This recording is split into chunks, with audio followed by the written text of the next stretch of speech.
क्यों? इस वक्त हम मौजूद हैं कराची के नेशनल बैंक स्टेडियम में और बांग्लादेश जिस 15 रुकनी स्क्वाड ने दौरा करना है 3 T20 मैचेस के लिए, उनके लिए प्रैक्टिस का एहतमाम किया गया है। ये कैंप कराची में लगाया गया। आज इनका दूसरा रोज़ है।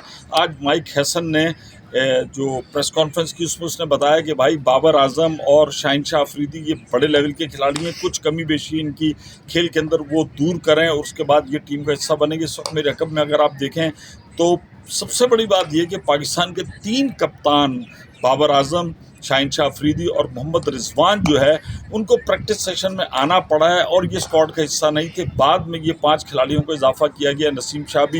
ये 4 के 4 इस वक्त एक जिसे कहना चाहिए अपने कैरियर की मैं समझता हूँ कि जंग लड़ रहे हैं। T20 से तो इनको मुकम्मल तौर पर आगाह कर दिया गया कि ये T20 का हिस्सा नहीं है। अब ले दे के रहता है कि वनडे और वेस्ट इंडीज़ के अंदर वनडे भी खेल लें।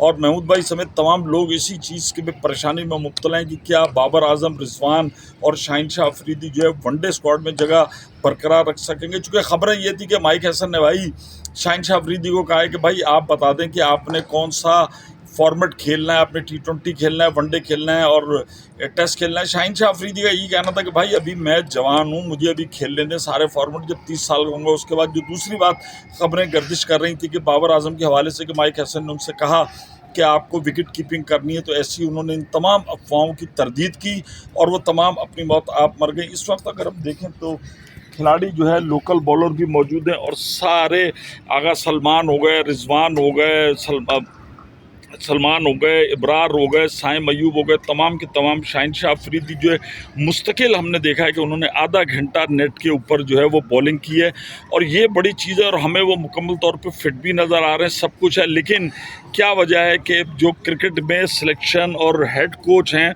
वो उनके म्यार पे शायद पूरा नहीं उतरे। ये पाकिस्तान क्रिकेट का एक अलमिया है कि जब भी बड़े क्रिकेटर्स होते हैं, जो अब आज भी आप देखें कि ICC की टॉप 10 रैंकिंग में दूसरे नंबर पे कहाँ बाबर आजम मौजूद हैं और टॉप 10 में कोई पाकिस्तान नहीं है। लेकिन भाई ऐसा ही होता है पाकिस्तान के अंदर, कोच गैर मुल्की हो सब कुछ हो।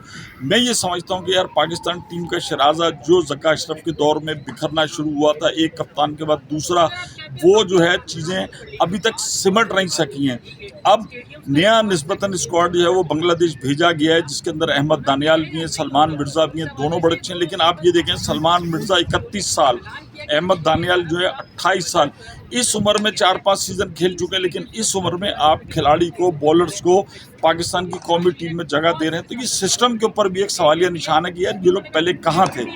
मतलब हमारे क्या सिस्टम, हम सारे बात करते हैं यार कराची की क्रिकेट ये हो रही है, हमारे टोटल सिस्टम जो है ओवरऑल उसके अंदर ऐसा टैलेंट जो है वो ड्रेन आउट हो जाता है, सही मौके पर सही खिलाड़ी को जगह नहीं मिलती। दूसरी तरफ हम बात तो करते हैं, लेकिन आप भारत में देखें तो जिस भरपूर तरीके से उनका स्ट्रक्चर है और वो नज़र आ रहा है फिर कि जिस तरीके से इंग्लैंड के ख़िलाफ़ इंडिया ने कमबैक किया, दूसरा टेस्ट मैच जीता और शुभमन गिल कप्तानी कर रहे हैं और उन्होंने रिप्लेस किया रोहित शर्मा को। तो ये चीज़ पाकिस्तान के अंदर लैग करती है और ये उसी वक्त होगी जब आप तमाम खिलाड़ियों को ऑन बोर्ड लेंगे। इस तरीके से नहीं होगा कि पाकिस्तान के हालिया परफॉर्म करने वाले 3 खिलाड़ी, बाबर आजम को आप देखें ऑस्ट्रेलिया में सिडनी ने, हारिस रऊफ तो ज़ख्मी हो गए हैं, उसके अलावा शादाब जो है वो भी ज़ख्मी है, उनका ऑपरेशन हुआ है, तो ये तो बांग्लादेश के दौरे से बाहर हो गए। मगर जिन खिलाड़ियों की दुनिया की लीग्स में, और फिर कहने वालों ने तो यहाँ तक कहा कि पाकिस्तान टीम का एक ऐसा जुज़वक्ती कप्तान है सलमान आगा, जो कि किसी लीग के लिए उसकी कोई जिसे कहना चाहिए वर्थ ऐसी नहीं है कि उसको हाथों हाथ ले। तो ये है, बहरहाल ये कैंप जारी है और बड़ा लंबा चौड़ा कैंप है। खिलाड़ी बॉलिंग, बैटिंग, फील्डिंग की प्रैक्टिस कर रहे हैं कोचेस की निगरानी में। अब हमें देखना है कि इन तमाम चीज़ों का रिजल्ट क्या निकलेगा।